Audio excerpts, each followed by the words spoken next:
it's an Indian name. Growing up Indian, I had many choices. My dad said to me, Sapna, you can do anything you set your mind to. You can be a doctor, a lawyer, an engineer, a lawyer, doctor, a lawyer, an engineer. Or you can drive a taxi cab. I chose comedy, oops. I also do some acting. I went on this movie audition, and the director said to me, fabulous, we are desperately looking for someone Arab, and we are desperately looking for someone who speaks Arabic, and you're Arab. I said, actually, no, I'm Indian, and I know a little bit of Hindi. Well, fabulous, just speak that language then. And what we need you to do, Kama Sutra,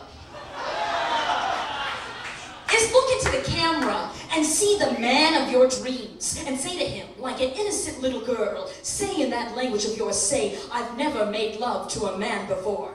So I turned to the camera and said, Tera chuttar kaat ke rakti, which means I'm going to chop off your dick and leave it there. Needless to say, I didn't get cast. I also went on this national theater tour, and when I first got the gig, I was really excited. And so I called my mom up first thing, and my mom's really paranoid. She was like, Sapna, how do you know that this theater company is not some sort of front for a prostitution ring? I said, I don't know, Mom, maybe it was the Shakespeare monologue they had me do at the audition. Of course, they did say to me, oh, Sapna, could you try that monologue again? This time laying on your back, with your ankles spread wide apart. And when you say out, damn spot, could you rub your nipple like so? I don't know, Mother. My mom wants me to marry a nice Indian boy. I have these nightmares of my mother. She's crawling through my ovaries and she pulls out an egg and screams, Sapna, when are you going to use this? Probably never, Mom, because both my girlfriend and I are on the pill. So my ex-girlfriend said to me, Sapna, maybe your parents would better understand your sexuality if, say, you were seeing an Indian woman. That's what's been breaking my mother's heart. Sapna, I had dreamed for you to meet a nice Indian girl. We have wedding ceremony, invite all of Indian community. You and your Indian dyke lover. Wear matching red saris, walk barefoot from the fire together. You've broken my heart. Oh, your Jesus Christ, are you listening, Jesus? Actually, my mom's getting more understanding. Like, whenever I get dumped, she's like, oh, Sapna, don't worry. Breakups happen. Us Indians, we Indians have a saying. Ke sara sara. What will be, will be. My parents do that. They screw up words. Like my dad, when we go to Starbucks, he gets to the counter and he's like, yes, I would like to try a crappuccino. My mom's in the background going, make sure you put extra crap in it for him, please. My mom tries to order chai, but the Starbucks girl's like, no, ma'am, that's pronounced kai. And my mom's like, oh, no, that is chai, and that is just the Indian word for tea. And the Starbucks girl's like, oh, no, it's kai. And it's not from India, it's exotic. It's from Oregon. My mom turned to her nurse, she was like, right, just like Madonna invented yoga. So I was born in India and raised in Indiana. I found myself in a cornfield eating a bowl of curry, feeling tragically displaced.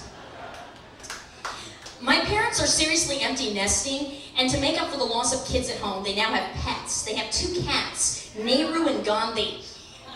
And whenever Nehru attacks Gandhi, Gandhi the cat doesn't fight back. He just stops eating. I recently went to visit my parents. We stayed up all night working because 7-Eleven's open 24 hours. Well, I'm Indian, I don't fucking care. I can make that joke. So, whatever.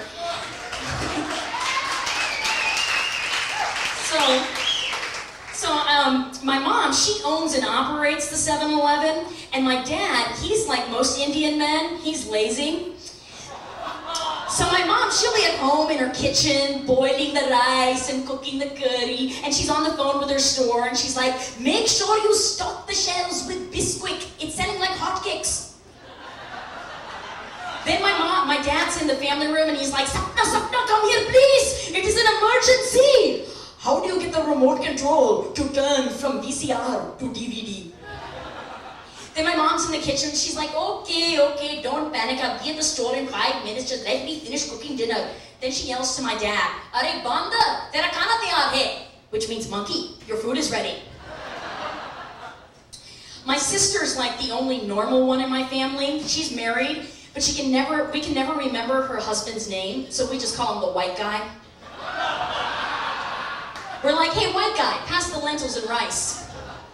My mom said to me the other day, she said, Sapna, you're too big for your britches. I said, Mom, I think I have a pretty level head. She said, who's talking about your head? I'm talking about your ass. It's too big for your britches. I said, Mom, that's a figurative expression. It's like saying, when it's raining really hard, it's raining like cats and dogs. Oh, so it would be better for me to say your ass is like that of an elephant's. And then because she's a crazy ethnic mother, 10 minutes later, she's like, Sapna, eat. You never eat. You must eat. And she has all these notions about food. She's like, Sapna, if you eat 10 almonds a day, it will make you smarter. Sapna, you know why you're gay? Because you don't eat enough fruit. I said, Mom, I thought it would be the opposite, because you know you are what you eat. I know what you lesbians eat, and I don't even want to go there. Straight out of the mouth of Mrs. Kumar.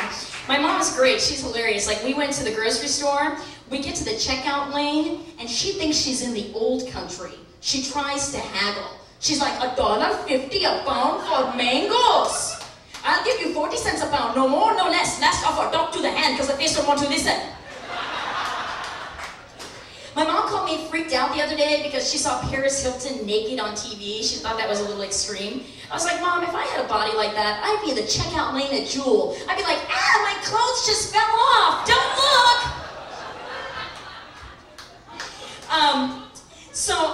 Somebody said to me the other day, they're like, Sapna, are you offended by Columbus Day? And I think they thought I was Native American, or, probably. So, but I mean, Columbus Day, basically we have this holiday to commemorate a man who got lost.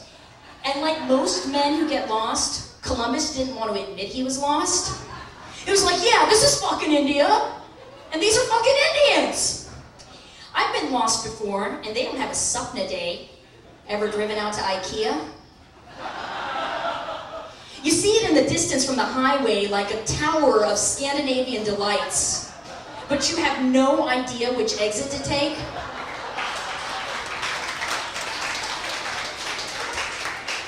And then you get there and you're so taken in by the shopping cart escalators and the furniture is so utilitarian. But then you have to pick up your sofa and it comes in 42 different boxes that you have to carry on your back out to the hood of your car. And then a 16-year-old who works there is like, you can strap it down using this, and he hands you a shoelace. So you drive home the whole way with one hand on the roof. You get home, you take out your 42 boxes, the instructions are written in every single language except for English, and they say you can put IKEA furniture together using just one tool. Does anybody know what that tool is? Does anybody know? It's a participation show. Come on, I talk back. This isn't TV. The Allen wrench. Okay, yes, Allen wrench. So the Allen wrench. I don't know about you, but the last time I put together IKEA furniture, I used an Allen wrench and a screwdriver and a wrench and a drill and a chainsaw and a blowtorch because I had to go back to IKEA and kill those lying Swedes. But they sure make good lingonberries.